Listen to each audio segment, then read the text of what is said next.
Hello everyone, today we return to our sacred lottery because we have to continue our old cycle without delay. At some point in the last several months I uploaded mostly specials, etc. We're going to always intersperse them, at this point still probably in a majority way.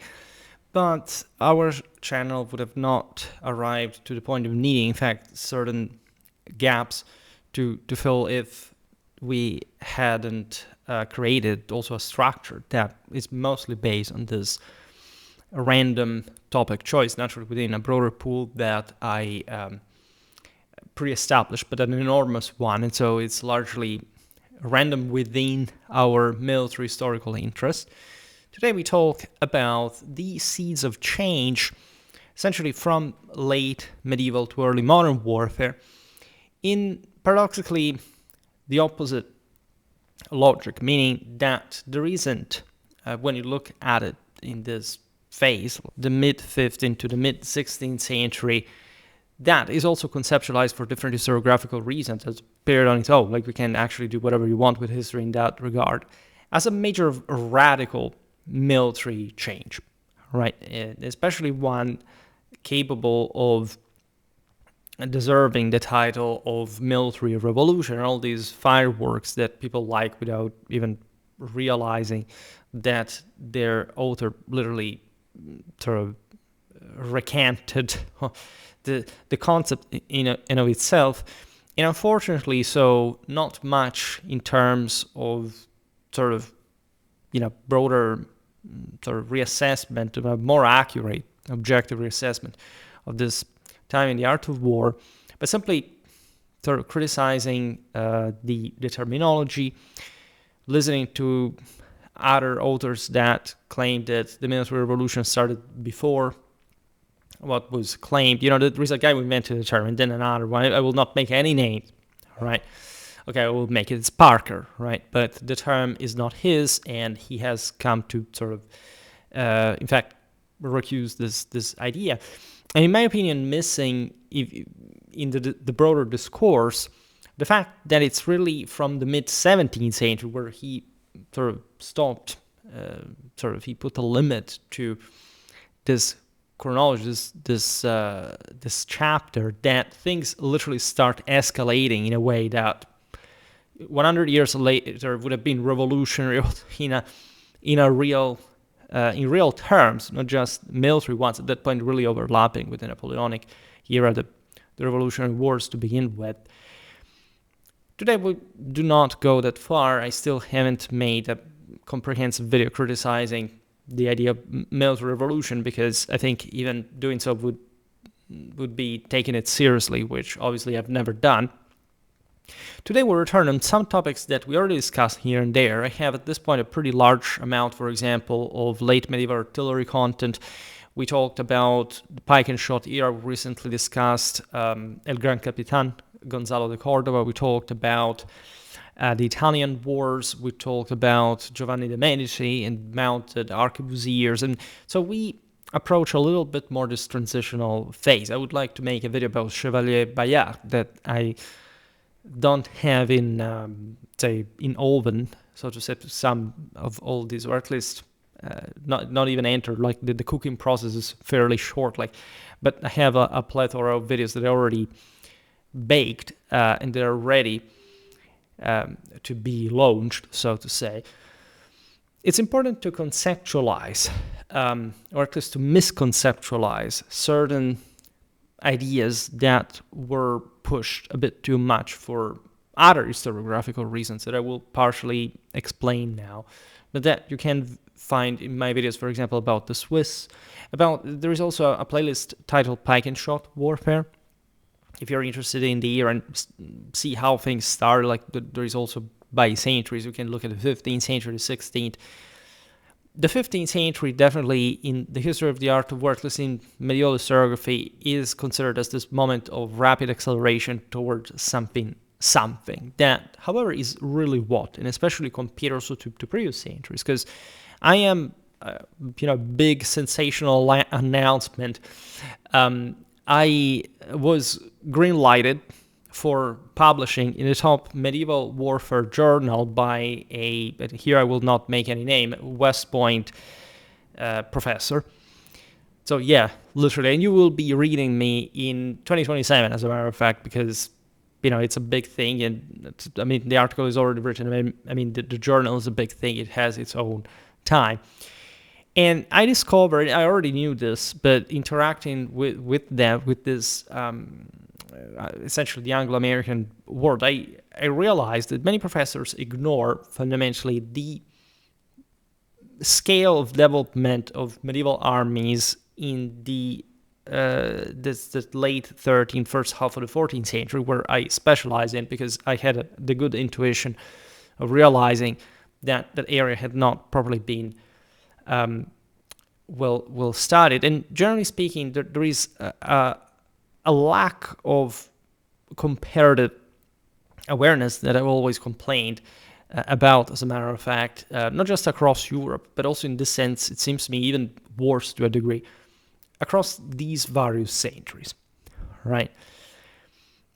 One topic we could start with is gunpowder technology, so we can also get rid of more quickly, because frankly, it's even the least important. You would think how, but technically we'll see now that, you see, in a truly radical sense, not much had changed. Unless we focus on technology itself, right, and the type of technology, it's changed, it's a shift. There's no doubt there was a change. It was something sort of, by deciding whether the glass is half empty or half full, you can call radical, important, incredible, etc. But the sensationalism, frankly, seems to pollute a more objective approach to this development. That is to say, what was actually happening in the fundamentals of the art of war at the time? Was there such a radical change occurring at the time? Were they understanding it in a broader sense even at that point? And why would we have to point it out and quote-unquote understand it otherwise?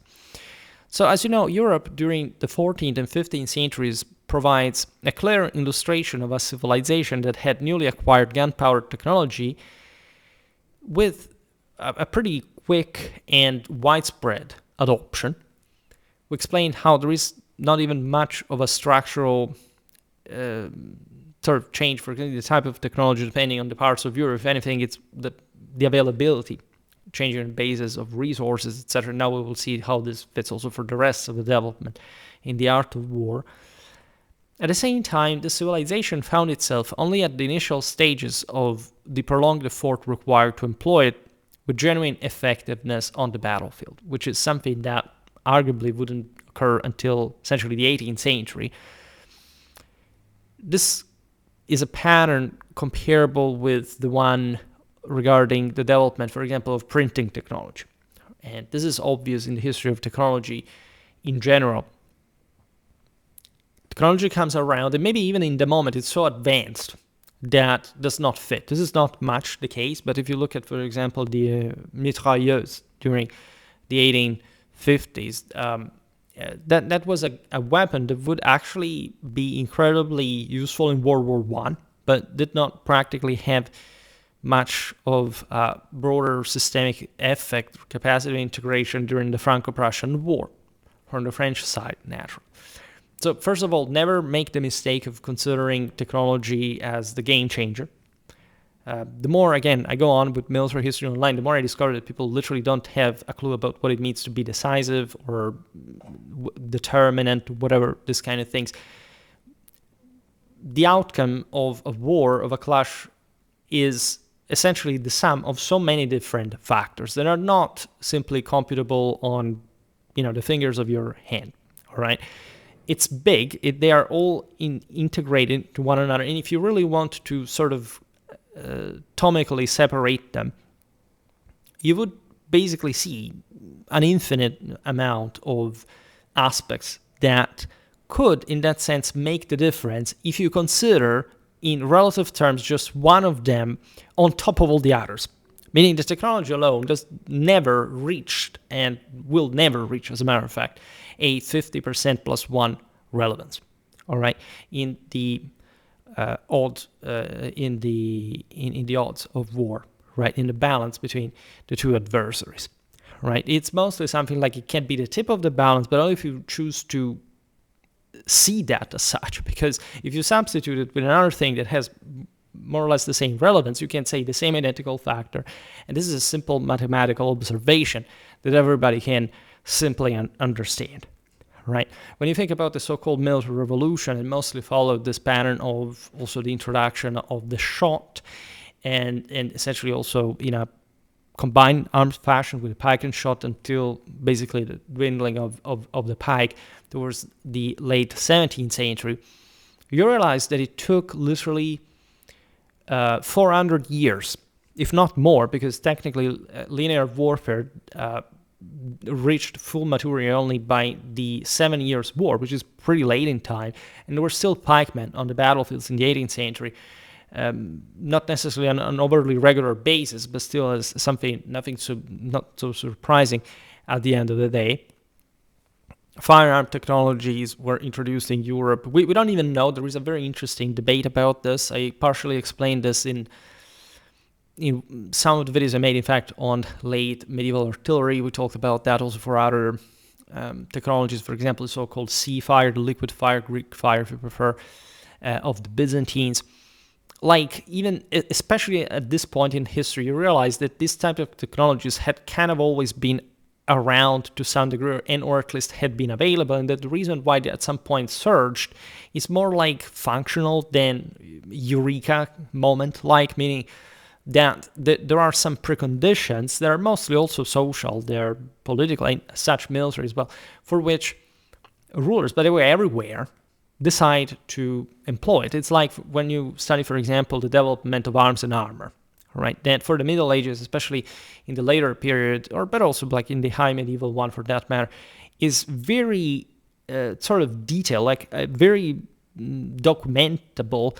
And you realize that there were certain types of arms and armor, certain styles, certain technical solutions, etc., that more or less spread at the same time everywhere, right? And it's not like they were simply observing one another and or sort of even when these things were around, which is what we can understand only through our own documentation and may have been around from a longer time for different reasons, there wasn't a general sentiment that that thing was preferable. Like for spreading so systematically, for having literally during 14th, 15th century Europe certain type of solution in a, by the way, in a world that was not even strictly speaking standardized in a modern sense. You can argue that not even today arms and armor are actually standardized in especially as far as personal equipment can go, etc.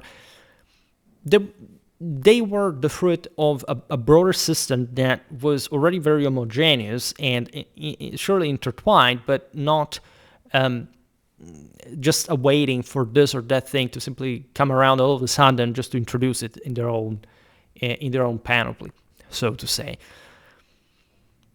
You understand how slow the development of artillery really was. We've seen how essentially, even though artillery was used in open field, and this is true also before firearms technology, right? Catapults, ballistas, etc. were actually also during the Middle Ages pretty much around there, including trebuchet, and so you'd be surprised by how frequent that actually was, which is often said as, this is a myth. They didn't use it. They used it mainly in siege warfare. Yes, they did, but they often also traveled with that. So everything would do, and I have, by the way, also from my research, if you're interested, like primary, but this is from everywhere, like aside from my spatial limits, pretty explicit references to this.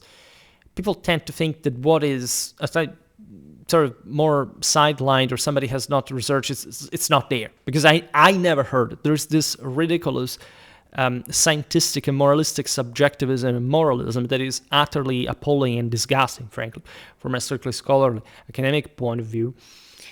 And people simply repeat whatever thing you say online.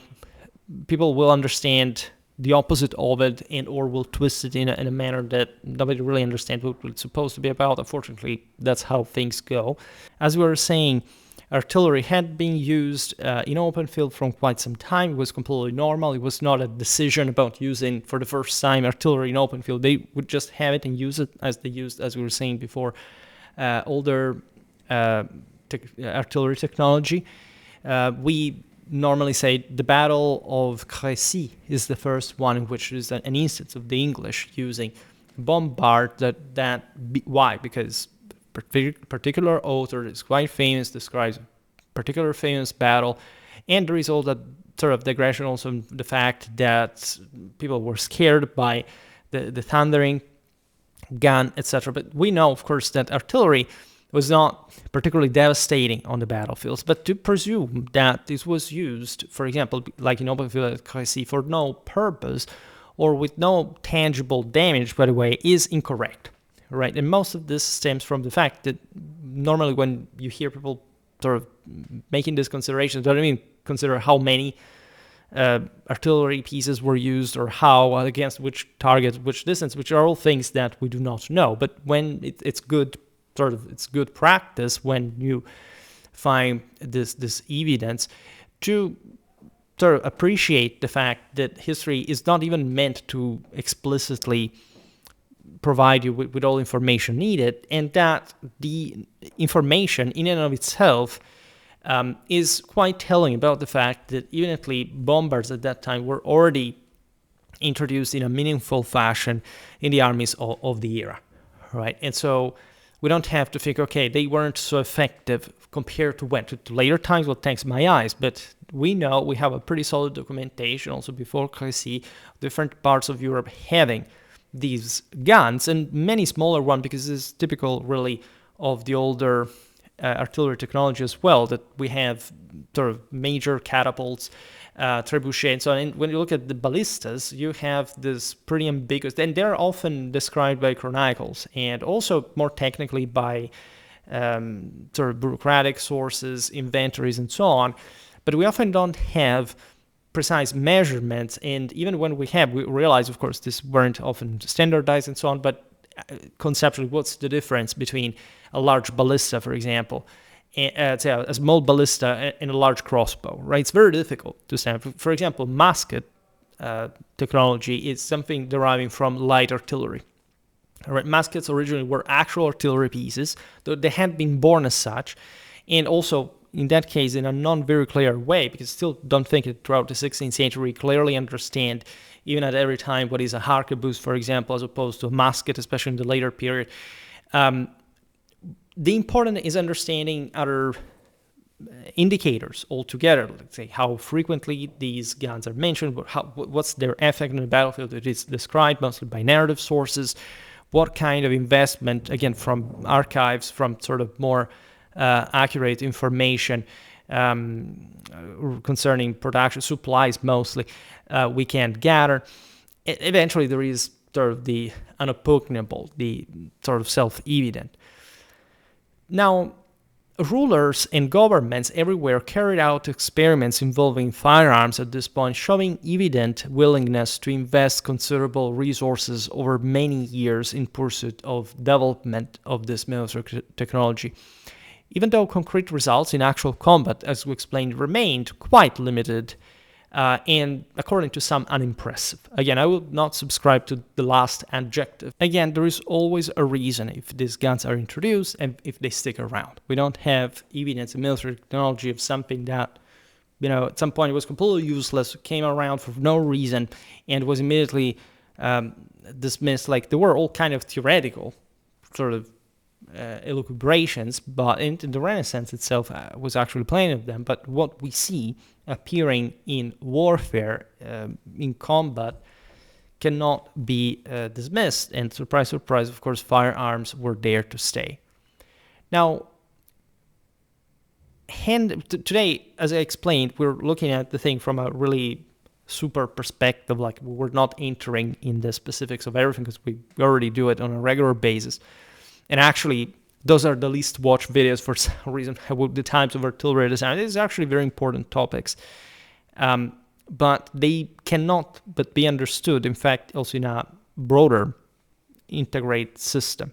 There is another myth, for example, about this period that handheld firearms would have allegedly seen integration into fighting forces only through sporadic attempts. This is actually not correct either, right? From especially the last decades of the 14th century, and handguns are actually used in pretty consistent tactical quotas, especially in the Italian armies.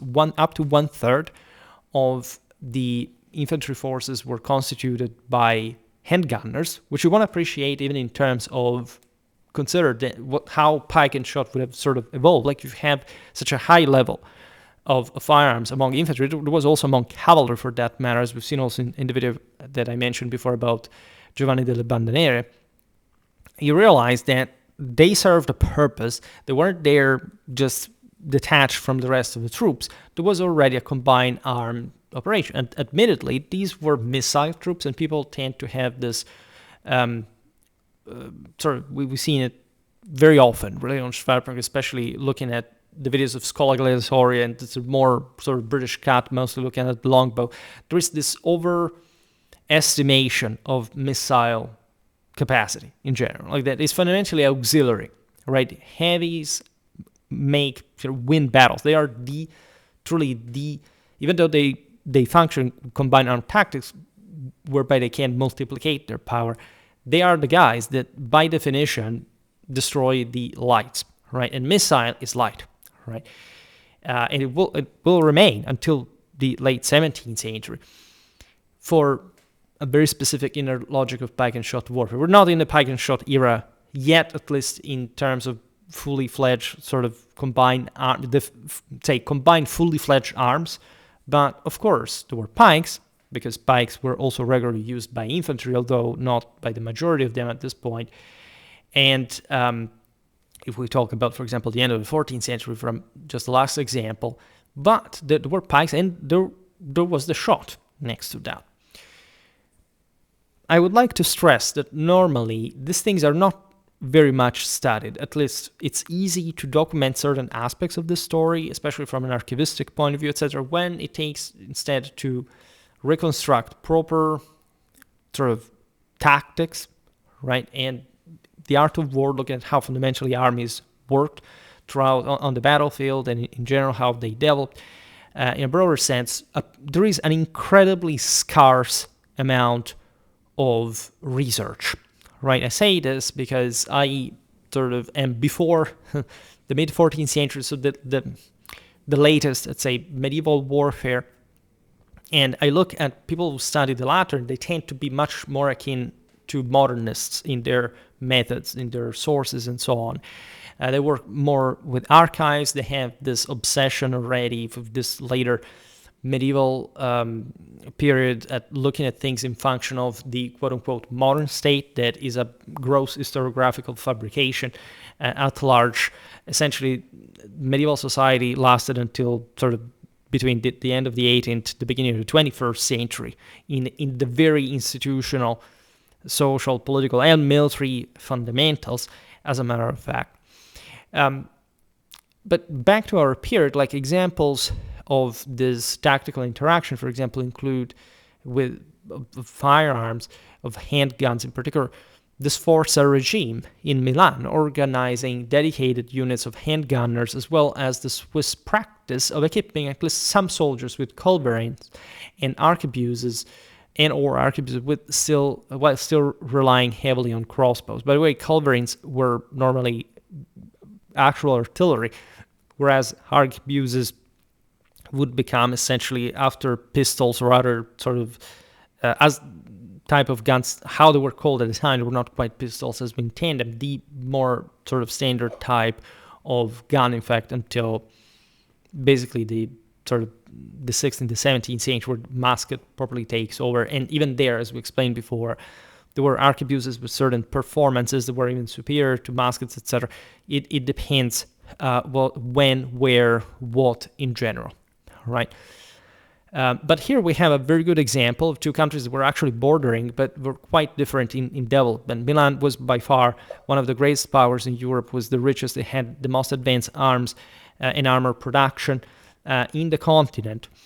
And it is one of those places where you would find the aforementioned proportion of 1/3 of handgunners among infantry. Whereas the Swiss, as we'll see, we'll talk about the Swiss now a bit better, were mostly experimenting with heavy infantry, and the missile element in their armies notoriously remained scarce, and obviously mostly like supporting and it's much scarcer than it was in other armies, telling you the truth. If you look, for example, at the ordinances of Charles the Bold of Burgundy, you realize that, they were fully fledged, there were longbowmen, including from England, from Germany, from Italy, and so on.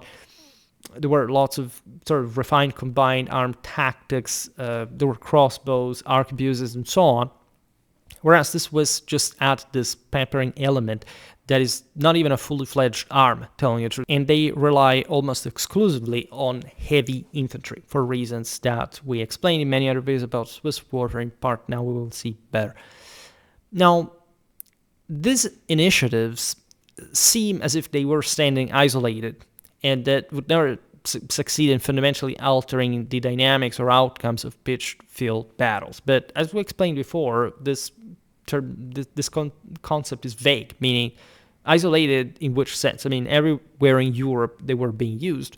Also, if they were there again, they had a purpose, and they definitely did contribute to the outcomes of pitched battles, right? And it doesn't make any sense to think otherwise when you understand how many troops were also equipped with that. We may be seeing it a bit less, but just think how sort of also crossbow warfare and also the longbow one, they were actually decreasing in importance with the introduction of firearms at this point, are overly emphasized in the previous period by historiography for different reasons.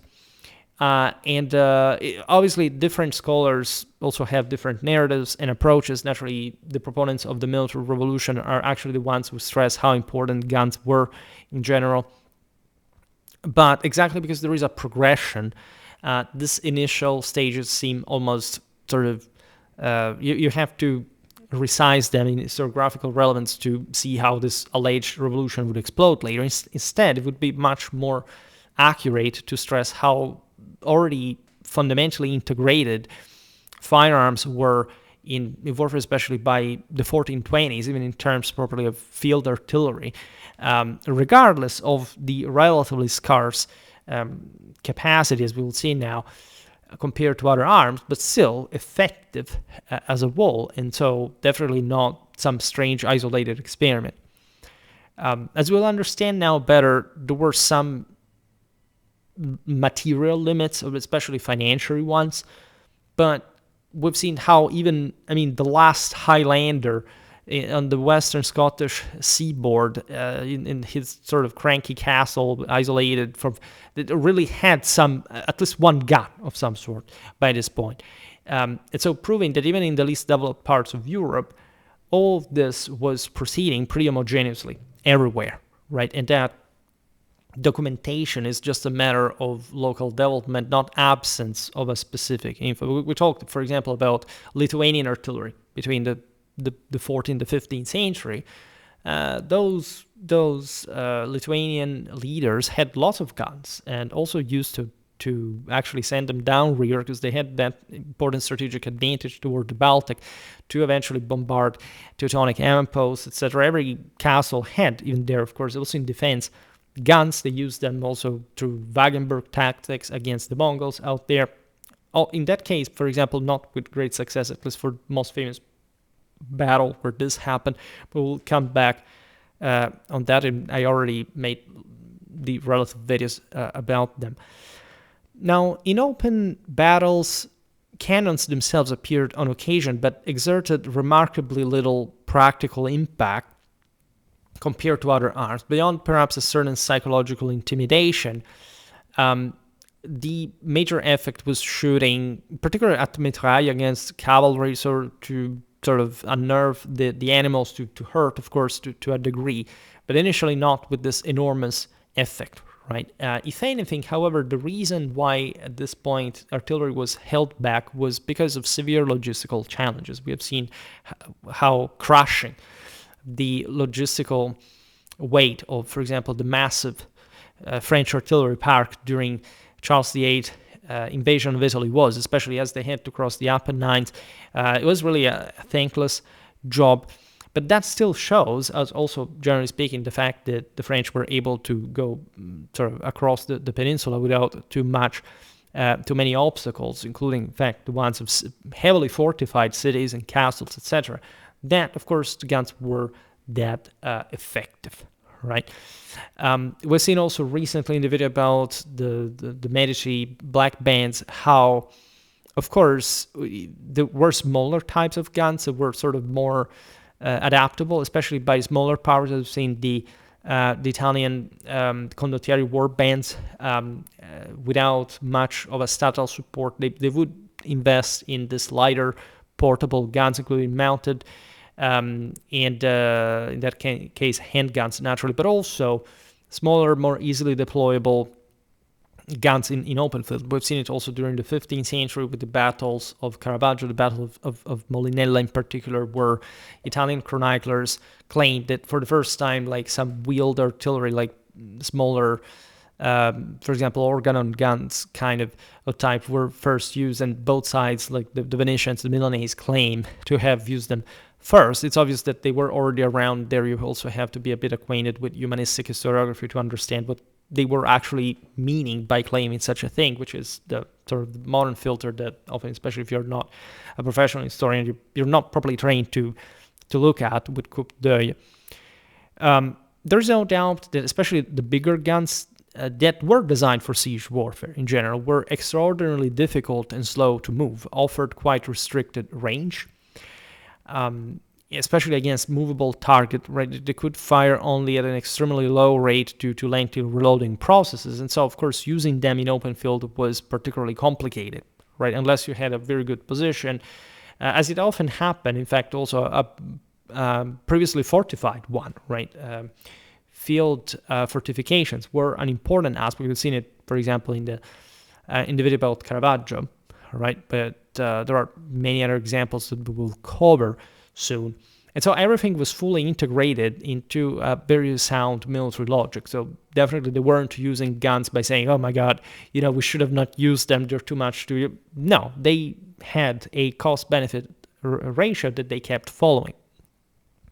Now, by contrast, and obviously enough, artillery proved significantly more promising and transformative when applied to siege operations. That's what it had been created for to begin with. The era's rudimentary cannons, essentially basic iron tubes, if we're looking at probably the earlier sort of late 13th, early 14th century, that needed to be carted to the side and then propped up on wooden trestles or frames to fire, nonetheless demonstrated clear superiority over long-standing traditional siege machinery, such as ballista and catapults. Right, this is especially the case if you actually measure the unleashed joules that gunpowder does unleash when ignited. The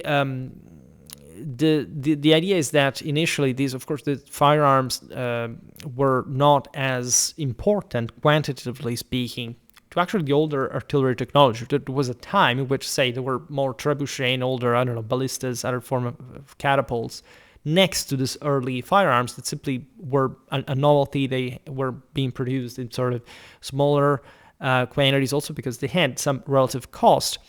But they were immediately, because of that disproportionate scale in energy unleashing, siding in a very particular way the older artillery technology pieces.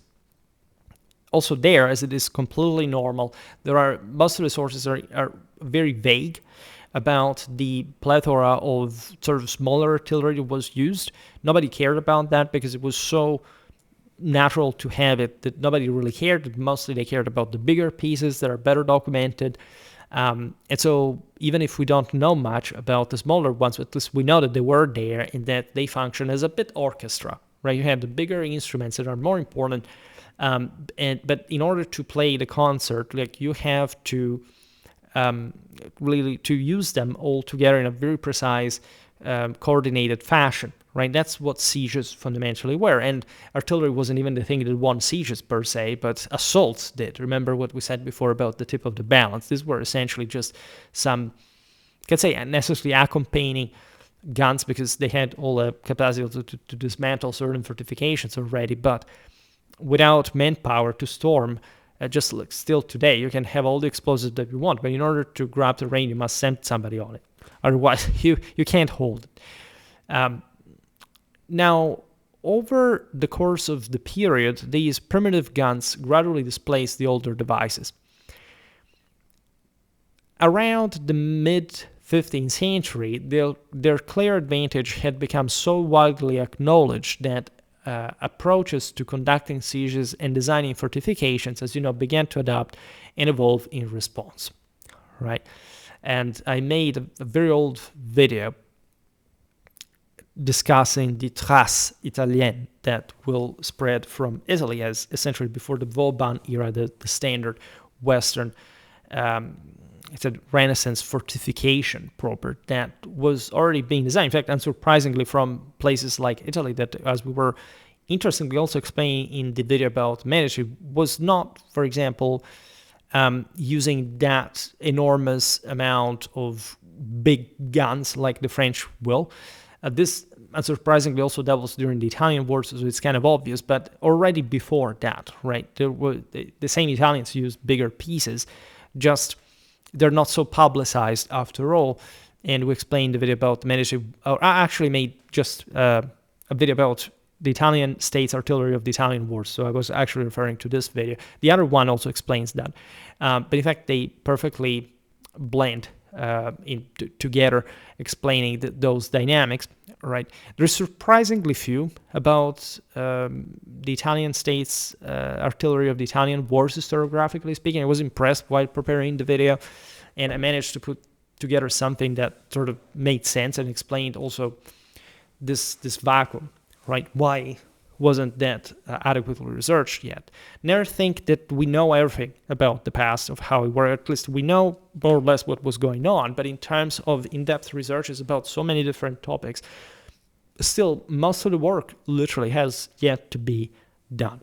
At the same time, it grew increasingly obvious that in the longer term, this advancing gunpowder capability would confer disproportionate advantages on those governments possessing the greatest financial resources, as France, just in the last example, the ones in a position to direct truly enormous expenditures towards producing cannons of very large caliber. And that's exactly the bottom line, also that video about the Italian states artillery of the Italian wars. Let's say, why wasn't there from the literally most technologically advanced country in the world that amount of big guns that characterize, for example, the French during the same Italian wars, right? We partially looked at a bit in between for as far as the Imperial Catholic artillery from Maximilian's time, so basically these ones, and essentially the 30 Years' War. Even in that case, even though Germany had some sort of sinusoidally sort of up and down moments of power concentration, especially under Maximilian, under Charles V, with the Landsknechten in particular, capable also of financing an adequate, or at least barely adequate artillery training. That's the point. There wasn't much, in fact, of a gun park comparable, for example, to the one of the French, or later the Spanish, for that matter. Why? Because politically, again, it was incredibly difficult to even get the means in order to mobilize such enormous assets, and artillery in that sense also does not work in a directly proportional way. It's an asset that you must cultivate if you have particular structures, so there are probably some levels to unlock in order for it to be sustainable and effective. Otherwise, it can even be hampering you at that point, like especially in a smaller sense. It could be sort of better to have more infantry in exchange. We've seen also in the video, for example, about the German Peasants' War armies organization, that countries like Lorraine fought that war with, for example, armies composed of 1/3 cavalry, 2/3 infantry. That is even a radically sort of equestrianly dominant force for the heart of the Middle Ages period. And that you do find, in fact, in different parts of Europe. Essentially, the broader Central Eastern European world will go on for a much longer time without much artillery, without much pike and shot in the way the Westerners were developing. And this had mostly to do with, finances, right? For example, the tercios eventually recruited in Italy by the Spanish, that were supplied by that massive logistics that the Spanish Empire had, together with the broader Habsburgic Empire, for united even dynastically for a while. It was all a different story. And they performed quite well also because they were adequately equipped, supplied, etc. So this makes you see things in perspective, right? And there were admittedly also very few powers in Europe that could afford such enormous expenses and artillery concentration. Most of the problem is truly between the second half of the 15th, the first half of the 16th century. After that, say, European armies in all this, but they're continuously homogenizing from the Middle Ages, already basically by the 14th century, from Ireland to Sicily, from Portugal to Poland. Everybody looked the same. All right, there wasn't much of a, yes, there were some ethnic flavors here and there, but fundamentally there were the same arms, the same armor, the same technology available. If anything, even in there, it's a matter of who can record what and for which purpose, as a matter of fact. I will not digress on how also, in this sense, more or less effective pike and shot warfare could and would be for certain peoples. For example, the Ottomans do not develop that, but it's not like this will, or at least they don't develop properly in the pike element, because they have mostly assault infantry. They don't have much of a stopping power. They have horse archers, however. So they fight just with a different combination. What punches on the battlefield is not much, whether at that point it's either the one or the other. The Westerners were sort of bulkier, heavier. This had always been the case. It's rather a matter of what force is concentrated in the moment. Naturally, a striking example of powers that could afford, in fact, massive monster artillery is the same Ottomans. Right. In 1453, the Ottoman Sultan Mehmed II ordered the casting of massive cannons specifically to breach the formidable walls during his successful siege of Constantinople.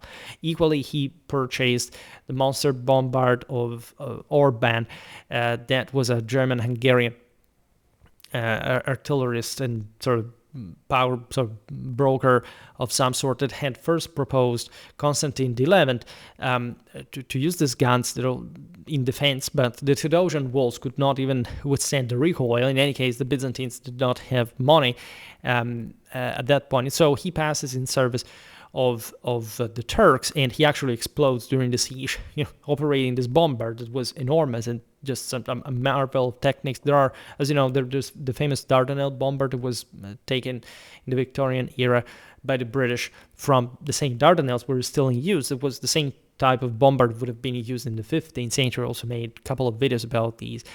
And that tells you, for example, that giantism was basically the necessity of the Ottomans to storm massively fortified centers like Constantinople, like Belgrade, like Rhodes, like in this massive sort of Mediterranean and especially Mediterranean interland or islands expansion with very specifically and strategically fortified emplacements that the Ottomans had to smash in a way or another. Naturally, there were also smaller types of guns, but for example, the West did not indulge much in these monster guns, but they had a much more sophisticated plethora of guns, also more sort of wieldy, maneuverable, that fit a much more sort of advanced combined arm tactics, firearms wise, because the Ottoman army otherwise did not have much of a great firearm power, especially in between these monster bombards and say the musketry fire of the Janissaries. All right, so this is very interesting because it shows you how many combinations you can have. What matters is what they yield on the battlefield. And there was, by scale, at least some parity. Then you can argue that the Westerners were already more advanced. That's what I believe, fundamentally. But you don't simply win just because you're more advanced all the time, right? And the Ottoman expansions definitely show that as well in the early phase. Now, seen from this perspective, the ongoing improvements in firearms played a key role in bolstering the rising dominance that states, and above all, most powerful ones, were establishing over the conduct of war, marking one of the essential hallmarks of the historical era in focus. All right. But frankly, I don't know about you, but I realize, again, also from your views that my artillery content is not that much. I probably... it was a bad strategic choice to start with artillery because some of you say, I'm bored, whatever, I will use something in the thumbnail that makes it more exciting. But turning to infantry, which is also something that, as we've seen in the videos, criticism of Schola Gladiatorius content seems to be particularly of interest for you. Speaking of the Middle Ages, so medieval part, and therefore towards the close of the period under discussion, because here we're not talking about the fully fledged sort of Renaissance warfare pike and shot era yet, but that's how it was made, right, in these decades. Early indicators of a major shift, or more precisely the stirrings of an authentic military revolution, according to some, that also, as we'll see now, wasn't quite what we mean by that, had already began to surface, right? At least there was a specific change in tactics, that is the creation of the pike square, that is not, say, much of a game changer in absolute terms, meaning that there had been pikes formations that had been used, for example, on the flanks of multiple battle lines of armies like a couple of 100 years before without anyone really caring. They were alone bigger than actually a Swiss pike square, right? So for quote-unquote revolution, the question, what was this pike square even particularly more performing per se? What was the deal with it? Even the levels of training and discipline to, for example, like a 13th, 14th, early 14th century infantry to follow, in order to follow cavalry so effectively, performing sort of flanking maneuvers on the enemy sides. It had those wings from the other side collapse during the clash. It's something very complicated. You're not really seen in the Renaissance. The same Swiss armies, but they were not particularly big. We're talking normally sort of several thousands of men, like not even this big thing, I don't know, in the tens of thousands. Of course, there were bigger armies, and the Swiss were also operating ad hoc as mercenaries within bigger armies, such as the French one. So even in there, we shouldn't belittle the system, if not for the fact that, again, it wasn't like a dominating power as well. In fact, this is the point I would like to make in this video, that there was a widespread awareness by approximately the mid-15th century that the people of the Swiss highlands had devised a fresh and highly effective method of waging war, with enthusiastic accounts of its impressive results spreading widely. As we'll see now, main reason why they were successful is that they were, and this is needed by every single army, this is no exception, incredibly lucky against the Burgundian armies of Charles the Bold, right? Definitely is something there that is not just about luck, there is substance.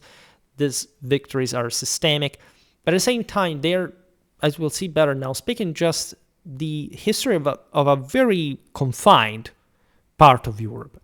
Yes, pike squares will spread on the Swiss model in other countries, but they will immediately essentially develop the pike and shot one, which the Swiss, contrarily, would not deploy, right? The Swiss army, of course, sort of updates in later times, but when they had withdrawn from the international scene, and as we were explaining before, Europeans more or less by that point all fought with pike and shot warfare, right? There were very specific reasons, as if the Swiss had brought about that important military reform, including essentially surpassing, and this is a very important thing, I believe, from a strictly sort of military cultural point of view, their own limits against, for example, the same cavalry, because halberds were not good at stopping cavalry at all, right? Just unless you are in the posterior ranks, when the enemy cavalrymen had broken through the pikemen ones, when the cavalry stopped in there, it's done for. You can't sort of cut them to pieces and so on. And this was true also for many other armies, everyone. But when you have to confront a cavalry charge where the enemy lances are literally longer, of course, than the halberd, and in fact, historically, in the most updated armies, really rivaling the one of foot pikemen not halberdiers, because that's how you stop a cavalry charge, only with pikes, let's be honest. And in fact, the cavalry lances as well, you realize that, in fact, the Swiss model, regardless of the ambushes of the resistance we've seen recently also in the videos about the Swiss Habsburgic Wars battles, did not really produce anything, first of all, sort of particularly innovative that hadn't been done, and especially not a regional power of some sort with, I don't know, a professional army that could go out there, conquer other peoples or whatever, as the French, the Spanish now would be doing. The Germans also attemptably. So really, we made lots of videos already about the Swiss. It's useless to digress too much, but for the sake of argument, like, the Swiss infantrymen formed large, well-drilled companies designed to function as tightly coordinated bodies, because they had an unprecedented level of collective training that the Swiss had particularly invested in. For this, again, in fact, as a consequence, also contained amount of forces, numerically speaking. It's not like Switzerland, again, was under any particularly bigger pressure compared to other countries around, but they could sell this, and especially in a broader defensive fashion, strategically and tactically offensive, because now the collective training allowed infantry not simply to defend, but to literally advance and steamroll even cavalry frontally if they managed to catch the Knights off guard, which is largely what happens during the Burgundian Wars. And so with a particular model of discipline, if anything, that had to maintain these great columns compact and capable of maintaining the push when reaching the enemy, which during the Middle Ages had never quite been the case, unless we were talking infantry versus infantry, as we were saying before, with the infantry wings on the flank of the cavalry battle lines. This is a very different period as well, because, okay, there's no need to digress, but as you know, for example, armies were not so much deep at this point as they had been before. Admittedly, the Swiss ones in this sense are also deep, but not particularly wide. So this is, you understand where I'm going with this, that you couldn't simply alter radically or revolutionarily from a day to another the way armies worked at the time. There were just different recipes, different combinations that reflected, if anything, the politics and the society of these peoples, not much any sort of, oh my God, we found the golden section of how to win wars or battles, right? And the Swiss would actually find this out the hard way during the Italian wars themselves, especially when they found themselves in isolated, because they didn't, when they're admittedly also whoever had to support them, the French, wasn't for some reason not there in front of artillery fire and flank attacks. If you just have infantry, you're done for, all right? It is not obviously to deny also the successes that they scored during the Italian wars, including marching on and occupying Milan itself. So before we made the comparison between Milan and the Swiss, fortunately for the Swiss, they were bloodily defeated at Marignano so that they could remain within their own plateaus and not to handle Milan, because hadn't been for that, we wouldn't know Switzerland as we know it today. Even though, again, Milan was a hell of a power and still, today a place that you would admire for its wealth and achievements. Now, in their typical setup, pikemen use lengthy weapons to repel charges by enemy horsemen. Halberdiers handle the intense close-range fighting, mostly in the posterior lines. Never make the mistake of presuming, again, the halberdiers were basically in the front line unless they had to cope with, again, other infantry. In any case, as we explained also in our latest video, criticizing Schola Gladiatori, that makes great work in general, but it was important to specify that even if there were some handful, even more select and elite troops like the Doppelsöldner and so on, the experiments to break the pike formation with other pole-armed, short halberdiers, for example, troops, as Schola Gladiatori pointed out, failed. All right, it's not by using this weapon you will beat the pike there. There isn't even a particularly sophisticated fencing technique. Like the pike is still these massive men steamrolls you. It's sheer pressure, bloodbath, and pike and shot warfare develops for a reason. Other pole arms, shorter pole arms remain, of course, throughout warfare for centuries, but they're not going to essentially to unhinge the game. They were used in different contexts that could be even just close quarters combat in different situations, even, I don't know, during sieges or whatever. But in open field, the way pike and shot warfare develops is particularly clear. All right, halberdiers were used in open field inside the square when especially cavalry was around. If they thought they were to fight against other Swiss or the Landsknecht or whatever, yes, you find also halberdiers doing something on their own out there, but not because also the Landsknechten had halberdiers for that matter. And so that's the point. There were also guys with the rodeleros with sword and buckler, right? You have all that kind of stuff around, but it doesn't mean that the basis does not, basically moves away from the pike square. That, by the way, is just a simple continuation of heavy infantry formations, just equipped and trained in slightly different ways, that always perform the same function on the battlefield. All right. And there is also among the Swiss the small and, in this sense, really negligible number, except they existed, so again, they had a minimal effect. Often one or two per group carrying either crossbows or the still primitive gunpowder device known as the culverin. And the culverin, again, is also, again, is a big artillery siege and pitched battle piece, as well as sort of handgun, depending on the terminology. I made lots of videos about the terminology, the pre-Linnean military vocabulary.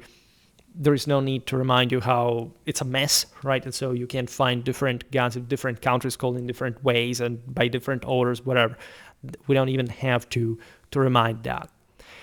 Now, when we say, Clausewitzerly speaking, that truly warfare is a matter of moral forces, this is not anecdotal. Like, if you really have to explain how or why the Swiss or other peoples that at some point sprang out of history securing so much power for their own and the fruits of these military victories with wealth and an unprecedented, in fact, level of development, this is not because they used a weapon or another. We must be honest. Yes, there were some national attachments to the Swiss had divulged. They had the sense that some weapons were the symbol of a certain estate in particular. It's a bit like the longbow for the English Third Estate after the wars of the 100 Years' War and the Wars of the Roses. That continues a bit. And you have, even by the time of the English Civil War, people who can think they can go to battle with bows in any meaningful tactical outcome. Those had faded. They had been still, longbows were still effective, just like with crossbows, up to the mid-16th century, right? Even after, in fact, the decades of pike and shot warfare already existing out there, but that's in fact the last, like this one song of those kind of weapons as well. It's a bit like for the older artillery technology lifespan, right? You could find still some trebuchet around, catapult, but they gradually sort of disappear at the end of the day. But truly, what, in this sense, makes a people great and their army strong is moral force. And it's something you can't quite calculate by a quotient. You can't find a number written on history books saying that's how strong they were. It's something you have to be able to appreciate, to savor, right, by developing a certain sensitivity and coup d'oeil when reconstructed military history. Like the Swiss foot troops displayed complete lack of fear in the face of any adversary, right? It was just their mindset. They were even more primitive, less polished. The Swiss are really depicted as a rough people, right? Machiavelli has, compared to the Germans that are sort of praised, this incredibly negative look even and mentality. But paradoxically, it's because they were aiming just at very specific objectives, and they didn't care about the rest. And they were very good in pursuing that, and sort of, as we've seen, also lacking otherwise in other ways. Right? I will not explain again all the anthropology of the Swiss confederal rise and how or why even this military system came about, because again, I made already many videos about this. But it's impossible to unsee how in many different parts of Europe there were sort of, think about the Prussians later. Think about, there are lots of, think about the Celtic French that, again, does not really go much anywhere, but their individual war bands do, and you find them during the 30 Years' War, in Swedish service, in Germany, etc. Primitive peoples have less to lose. They find out ways to make money in their own way, and the Swiss had basically gained their own de facto independence that would be sanctioned fully in the further centuries by using pretty simple, effective, intense, harsh force applied in a way that their elites were sort of long-sighted enough to understand being successful in that particular circumstance. Everyone who witnessed the Swiss infantry fight came away profoundly impressed by their outstanding discipline and combat efficiency. The fact that commoners in particular could receive from, admittedly now essentially a developing confederal state, such a collective training was unheard of, right? This is the beauty of the Swiss. The Swiss had already defeated like other peoples like the Flemish, the Scots to a degree, the Dithmarsh and so on, the flower of European knighthood in this and that battle. But it hadn't been really a systematic thing. There hadn't been a military reform. They were just like angry peasants, angry burghers that decided to go at their enemies. And truly what matters when you're in battle is not much what arm or tactics you use per se. It's how much you want to massacre the person in front of you. It's how truly like homicidal you feel in that moment. And naturally, warfare is a bit more complicated, but at large, like the moral forces that animate even a very well-oiled and sophisticated military system may not be enough in the face of some much more desperate enemy in particular circumstances, right? There is hardly a greater difficulty in predicting anything like the outcome of a war or of combat in particular. But when you witness to this, you can't tell who's who, and so in this sense also to realize why a certain sort of story went in a way rather than another.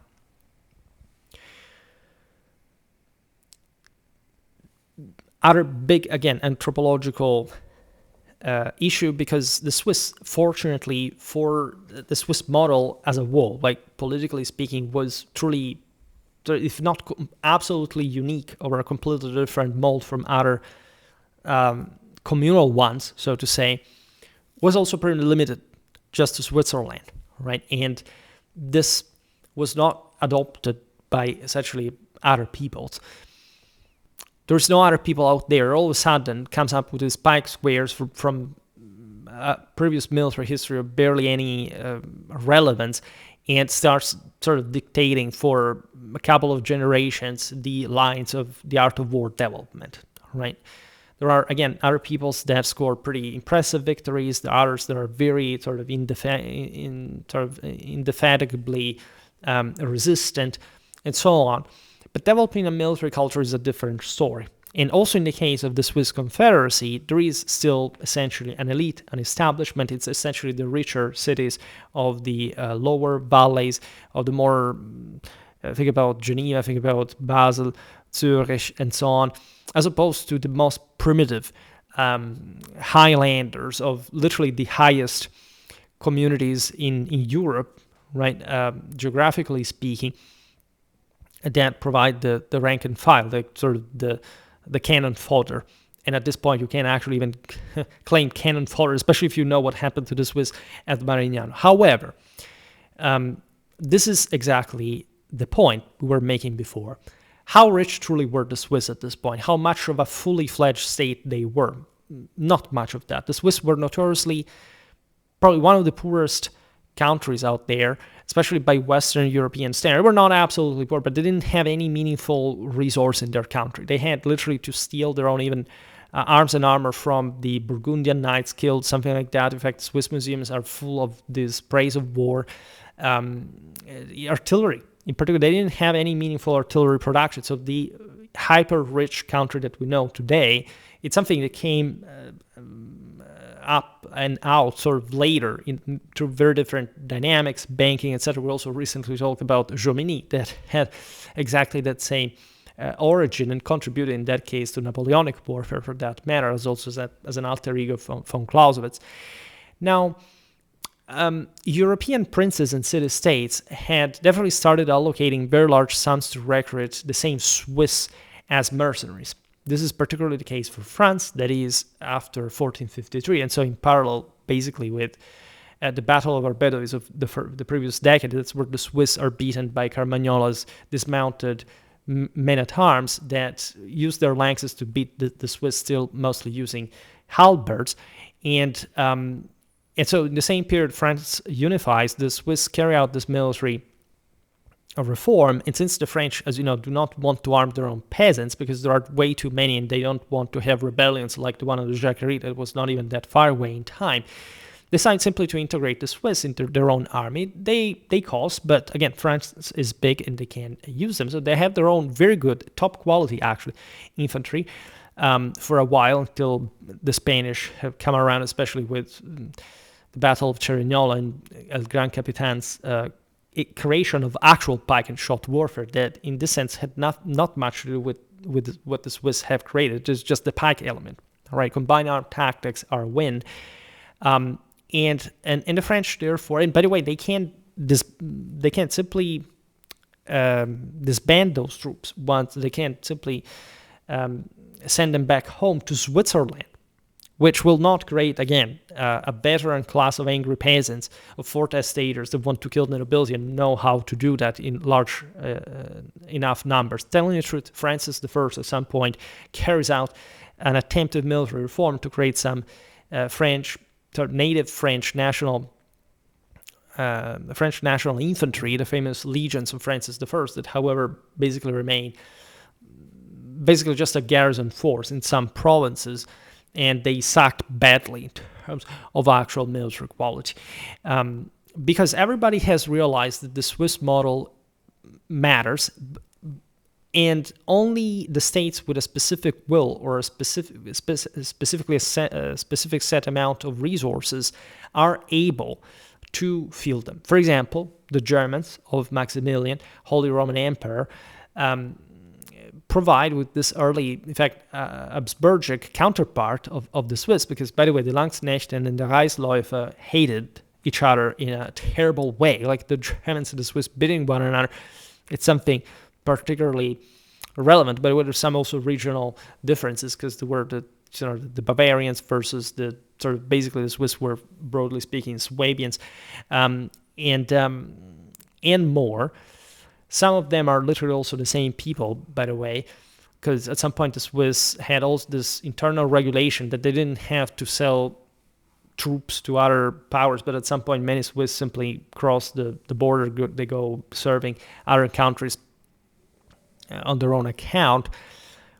But more in particular, these countries understand that they can't create an equivalent of the Swiss simply because they have the financial means, if anything, to train large blocks like of pikemen, because this is the point. Even the infantry costs really a lot, and it costs socially. For example, one of the reasons why the Italians that had also, for example, the Germans were very advanced from a technological point of view. And equally, they have a bit of trouble in creating Landsknecht. It's not a fully successful enterprise. They last basically a century or so, and especially it's under Maximilian I and Charles V that they are truly sort of good, but also unreliable.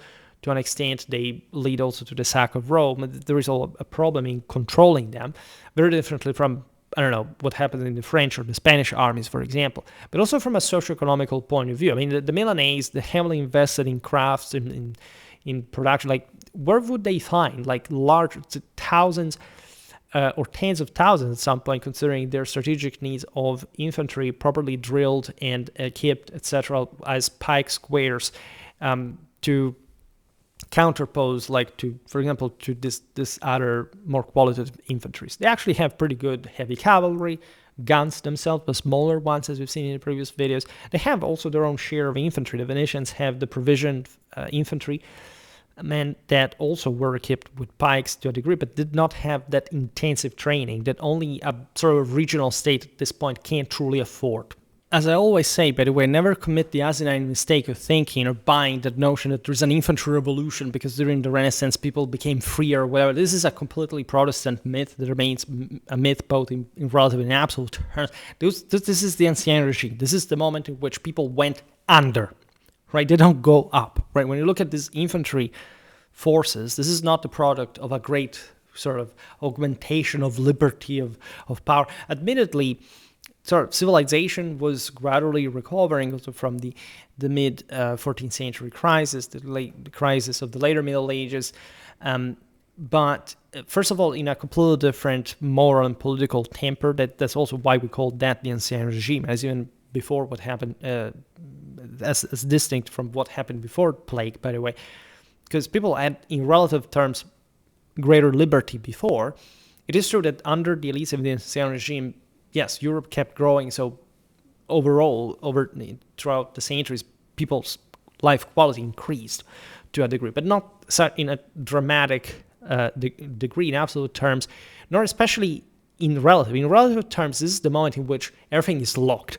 The German peasants' revolts, etc., the largest uprising, by the way, until the French Revolution in Europe, were systematically put down. It's the tail strike of the last sort of great peasant revolt in France had happened much earlier. In the more developed places, the Jacquerie, you had the suppression of the salaried workers of the Fortesators in Flanders, in Italy.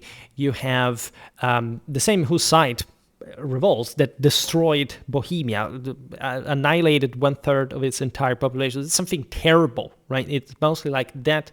The major collapse of these movements that went absolutely nowhere, right? And we're not talking about the Protestant system that at least managed to unlock some countries from sort of a tributary relation with the papacy that gained prominence in the further centuries, but also not really ever gaining steam that would radically surpass the broader Catholic world. I mean, for example, the gap between Protestants and Catholics in Europe in terms of wealth is mostly something that peaks at the end of the 19th, the beginning of the 20th century.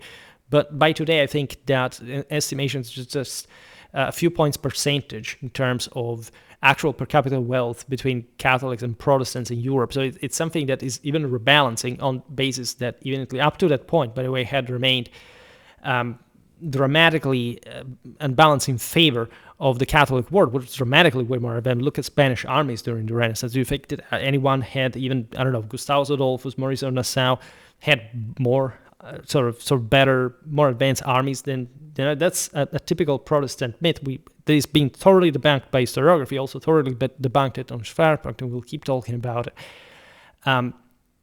But remember that these infantry forces are Fortestators, paid by the richest princes in Europe, and that's what actually makes the difference. They're not, even in Switzerland, the movements, again, that had been fighting, again, by the way, some of the greatest aristocratic powers out there, the Habsburgs, the Valois-Burgundy, and what do? They start selling their services to the single most aristocratic royalist power in Europe, namely France, all right?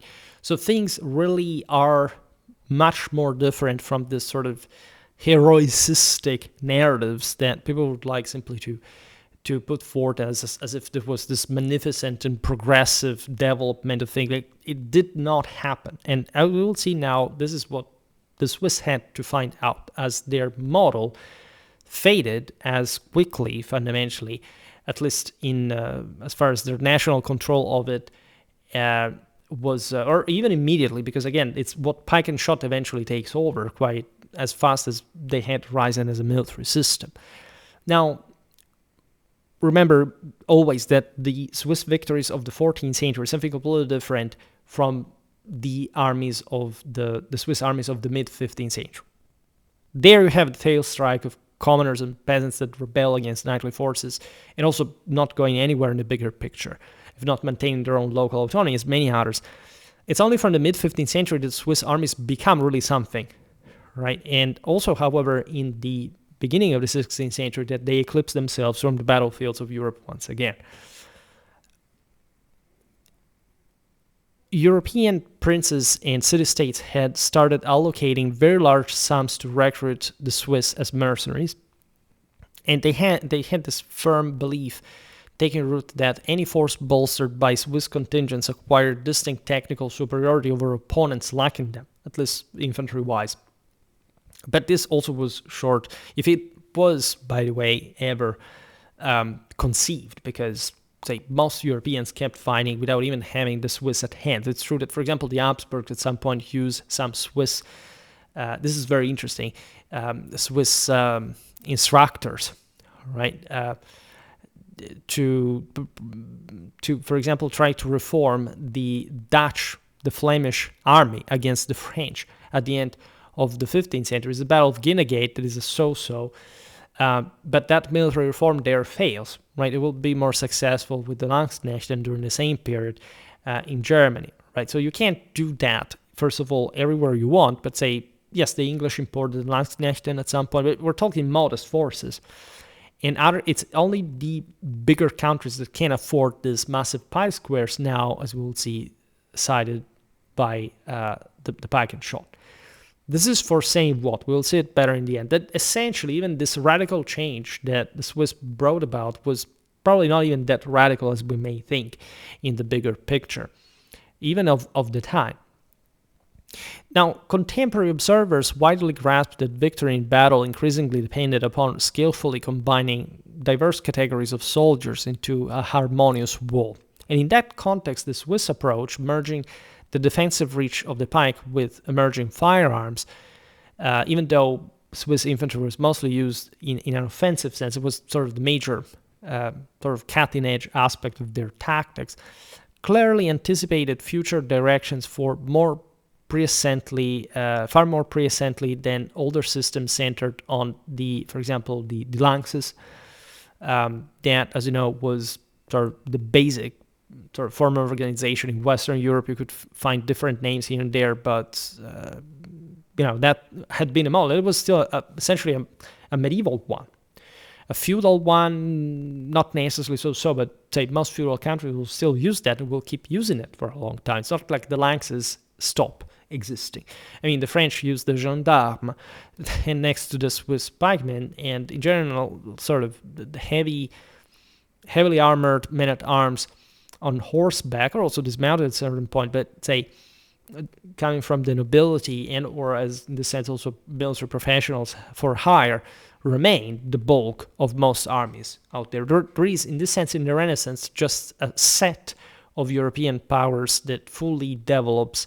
It can't afford to develop pike and shot warfare. Others simply didn't have the resources. Right? The Spanish Empire could do that with the precious metals of the Americas. France, with the largest demographics out there, at least to use all except that, but at least having the money to hire the Swiss in part. The Landsknechten work for a while, but it's also not that much of a stable thing. Then eventually the system homogenizes because everybody becomes a bit richer and they can't afford the mechanism.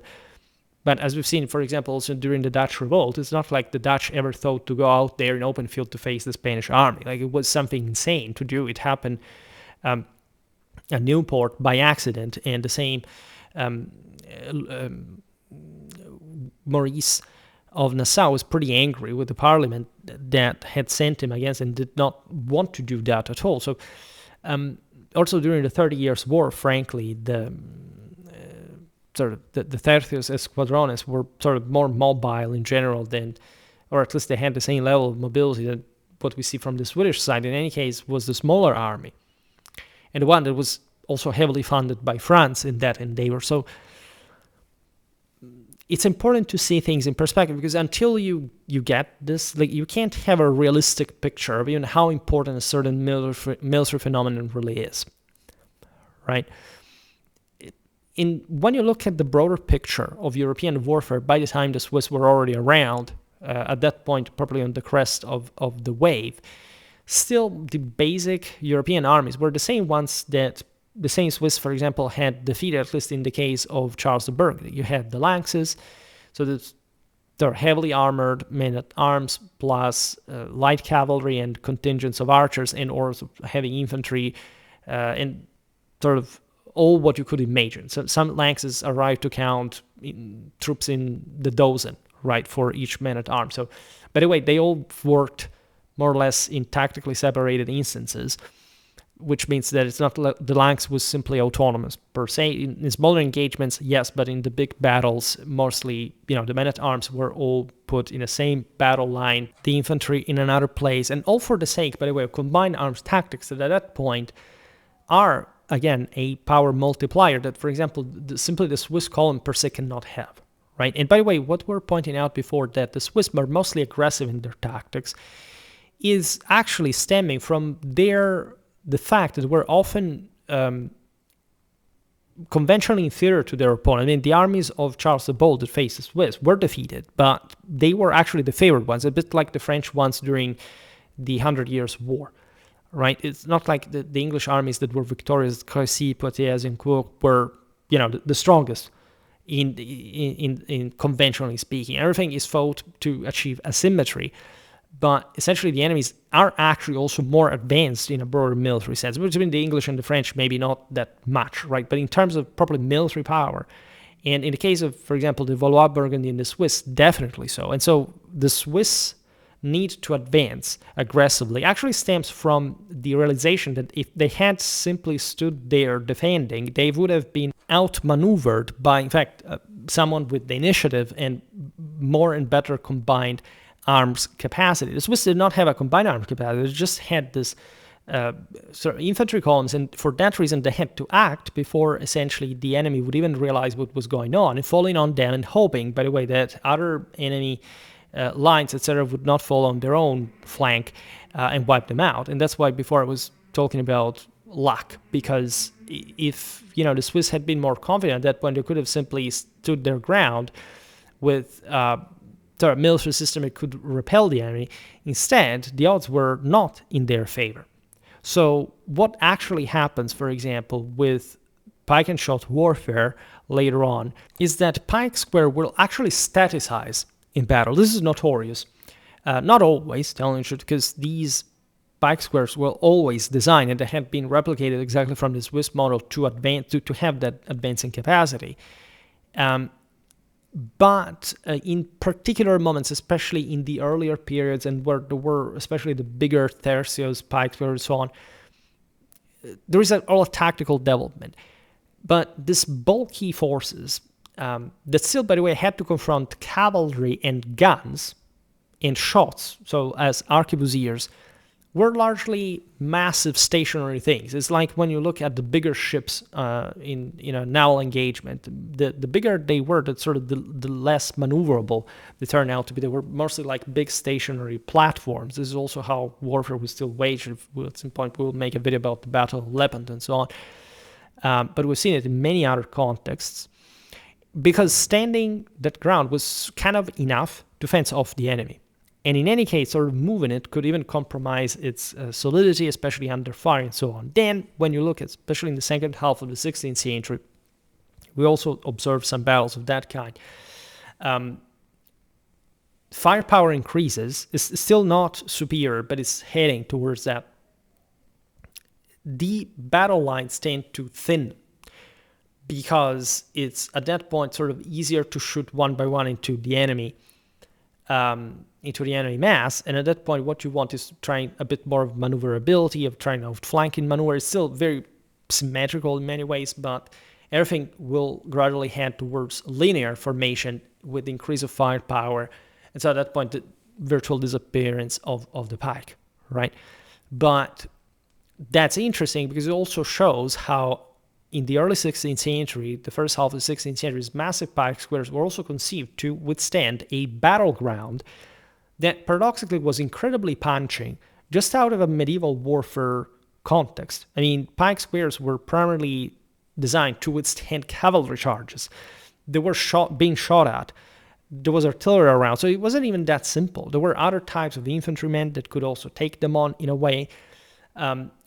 So there is not simply a picture overwhelmingly changing all of the sudden, right, in a few generations, where warfare was now radically different from what it had been before. Were we to make comparisons here, especially across Europe, we made the Lorrainese example before, but it's plenty of this stuff. Many guys also, yes, bail out. We've seen with the Medici video of the idea of having bigger contingents of infantrymen, because first of all, where do you find them? How do you pay them, by the way?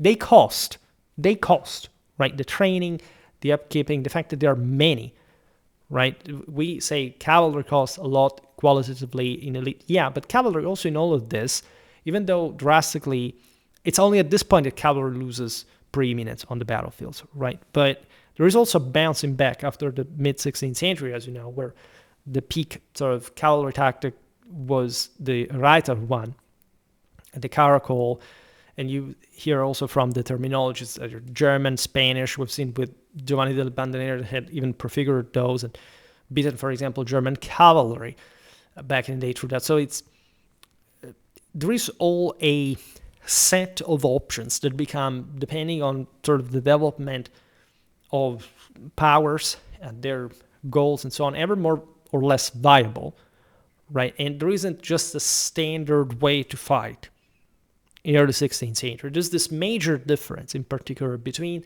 different powers in Europe. Spain becomes dominant because it really has the resources to master this essentially unassailable pike squares. Or in any case, assailable. I mean, the point was the logic of the pike in and of itself was that they could advance up to reaching the enemy pikemen, and up to the point in history when firepower was enough to soften and up to basically make them obsolete, right? Up to the point when the pike could advance, the shot could shoot at them, but at some point they had to abandon the ground because they couldn't stand it against the heavies. And when you arrived to the enemy formation of heavies, you had still enough cohesion, you had to keep investing in the pike in the moment, or in the guns to sort of trying to unlock this mechanism. That was a puzzle, also in terms of military theory and practice for many commanders. This was, however, a much more chaotic period than we normally recollect, right? Because warfare is messy. And here there are some tactical variables that had not appeared, right, before. With the speed, with this acceleration, it's absolutely true that Renaissance warfare is sort of witnessing to an unprecedented level of change, right? But it's still incredibly slow by sort of the terms that we would deem to be revolutionary. And actually, most of the bases through which this goes on had already been existing for a very long time, which is the very reason why as quickly, even as their reputation soared, Swiss forces appeared only sporadically on major battlefields throughout most of the 15th century and well into its closing decades. Their methods remained in an essentially experimental phase itself, making it inappropriate to credit them with decisive overall influence during those years. This is also incredibly relevant if you think about it, because these guys really provided with the new model, the next step in the development of the art of war. But paradoxically, most of Europe did not have nor the means nor the interests. Maybe there were even more powerful powers than them, but they didn't have the necessity. As we've seen, even with France for developing something equal to them. If anything, they would prefer hiring them. And most European armies for still a long time maintained some traits that were definitely very similar to the late medieval ones, as opposed to probably the fully developed pike and shot massive square of several thousands of men that were in any case all under strength on a regular basis, which makes them also less relevant on the battlefield. Yes, they would be increasingly sort of uniform, fighting next to one another and so on, but still, again, in ways that make the Swiss model more like a big theoretical insight and a relatively ephemeral military practice, right? For, in fact, that very specific Swiss political and social context, and also strategic goals and scale, right? And so the sweeping military overhaul that redefined how European wars were waged from the late 15th century onward to the 16th, that we will see better, if anything, in another video, owed its main driving force above all to the Swiss example. Yet before that pivotal moment arrived, the great majority of wars proceeded entirely without Swiss participation and adhered to traditional practices that showed no trace of their innovative influence. Again, nobody was simply sitting there, look at the Swiss and say, okay, now we are even in, I'm saying, as Schwerpunkt, of course, in a modern framework where essentially now we have all to adapt because we're thinking forward in terms of how the art of war with nobody reasoned like that, right? Even when the Battle of Courtrai was won, like the French of the Flower of French cavalry was massacred in that field. It's not like people said, oh my God, a new military system is born. It was in that particular time, especially none of that, right? It was seen, oh my God, how did they do that? This is a world upside down. This is a miracle, whatever. The Flemish went nowhere. They were beaten repeatedly after the Battle of Montpavel a few years later, until the aforementioned Guinea Gate at the end of the 15th. And by armies, they were entirely, French feudal knightly ones, cavalry-based, or at least they could also dismount, obviously, but still essentially aristocratic feudal models that had nothing to do with any freedom or expansion of infantry capacity. And in fact, what you actually see in the mid-14th century is the refeudalization of European warfare. I mean, for example, the Swiss, they weren't, again, numerically dominant. Mostly we remember them because of the wars against Charles the Bold. The Italian wars were very important. They were some of the theaters that forged properly Western warfare in that point. So whatever they were very important. But they weren't most of Europe. And in particular, up to that point, and in many places of Europe, like warfare would continue to be essentially feudal in nature. Not even modern, not even pike and shot. There were pikes and shots, but as we've seen before, like up to the Swiss, and for a while, even during the Swiss existence, there wasn't this rush to pike and shot warfare. Even Gonzalo de Cordoba, that as we've seen, created the pike and shot warfare, fundamentally did so out of practical utility at the Battle of Cerignola, because he had to withstand the full might of a French cavalry charge. And so that forces him, pressures him to conceive this genial solution that a fully fledged pike and shot warfare plus field fortification and so on can do to beat the French. It's not like the French were incompetent, that there is also this sort of Anglo-sphere bias that, the French were dumb because they fought all in the same way. Well, in any case, they were the strongest power out there. They kept doing that. Still, by the Italian wars, of course, their cavalry was incredible, and that was a time in which cavalry was being knocked out of the battlefield. So that tells you also how, in relative terms, the 100 Years' War had barely anything to do with the concept of infantry beating cavalry per se. It was just like mostly the English needing to dismount to defend, because they were, as we said before, overwhelmed by the French, and so they preferred to invest everything in the defensive as opposed to being surely smashed in sort of just by numerical ratio in a classical charge, for which they were, by the way, completely trained, because they were English men-at-arms of the 14th and 15th century. They were primarily master equestrians of collective charges, etc. So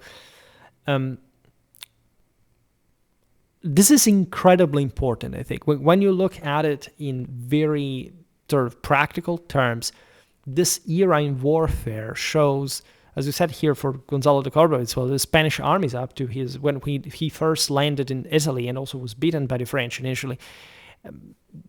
The Spanish armies themselves, that would become probably the lead in pike and shot warfare, were fighting more or less, again, in that way that everybody had been fighting, like the French, the Italians. There wasn't much of a difference. Nor, for example, Germany develops a big deal of pike and shot warfare in a fully fledged sense. Mostly the southern German armies that are richer, they are better connected with Spain, they are under the Habsburgic edges, they developed that and they mastered that. But I made a video about how the so-called Dutch school clamorously failed in northern Germany among the Protestants during the same 30 Years' War. In particular, again, the initial phases were probably the northern Germans were blasted by the Habsburgs. Whether, again, other Germans or Spanish or whichever nationality was fighting in the empire.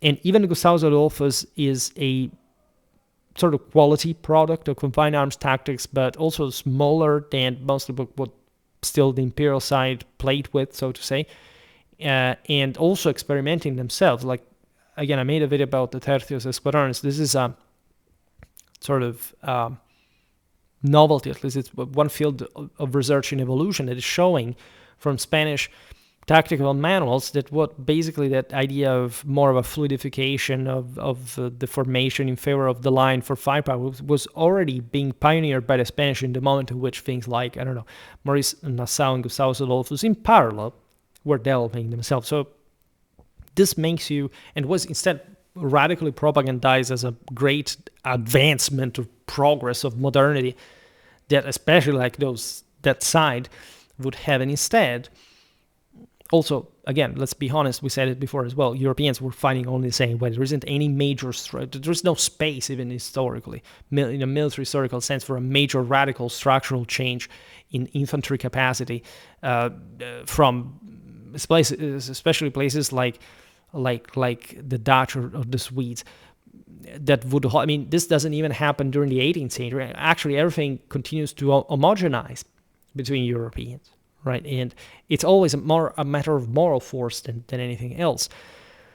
So it is very interesting to see how distorted this period of history seems to have been. It's something that myself, before starting Schwerpunkt, did not know to this full extent. Like, you would think there is just a set of troops that and arrays and tactics that these people had or another had, and they were also similar, whatever. But that at some point somebody was more ahead or done, and then you realize instead that it's more like an enormous picture where, yes, there were differences, but they were fundamentally balanced. They all responded to the bigger picture of conventional warfare of the era in ways that they could be able to provide, right? And then you can measure who was more successful, who had more or less capacity, resources to do so, and so on, but also how it's mostly a thought-out mechanism. It's also how armies just fight by themselves. It's war that forges them by itself. So this is a very interesting topic. Again, it was supposed to be some sort of late medieval warfare video, but you unavoidably must talk about the Renaissance, because if you don't see it in perspective, you can't even appreciate how divergent this truly was, right? So as I was saying at the beginning of the video, I resumed this cycle again. I will be making other, likely tomorrow, yet another special. You don't see the difference because you don't know that. It seems to you that everything remains more or less the way it's always been, but it hasn't been quite the case. We always change, we always improve, but at the same time we also had to cover many different topics. I began to talk modern warfare pretty early on, pretty quickly on Schwerpunkt. I never really sort of stopped there. Simply, this was one of the first, especially in a broader systemic sense. Then it's only recently we've started looking at things a bit more in depth, but it never really ends. It's always all an important patchwork that we must be able to compact, to homogenize further, because this is exactly where you go with this type of content. You make so much that at some point it's indestructible, this compact. Well, naturally, we're very glad to do so. Let me know what you think in the comments. As I have a poll from last summer.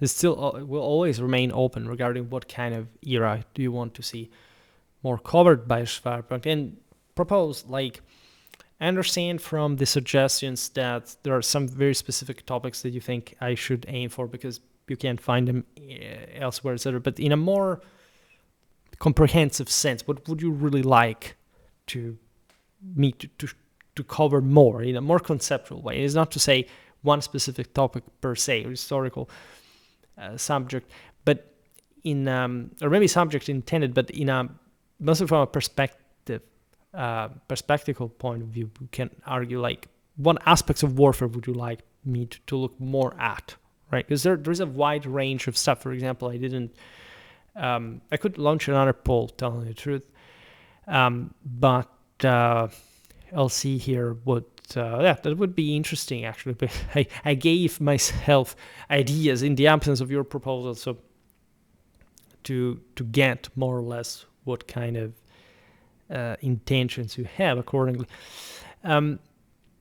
Very well. However, for today I stop it here. I just hope that you enjoyed this video. If you did, please share it. Otherwise, leave a like or subscribe to my channel if you're interested in my upcoming content. As always, I thank you heartily for listening to me. I wish you a nice time and see you next time.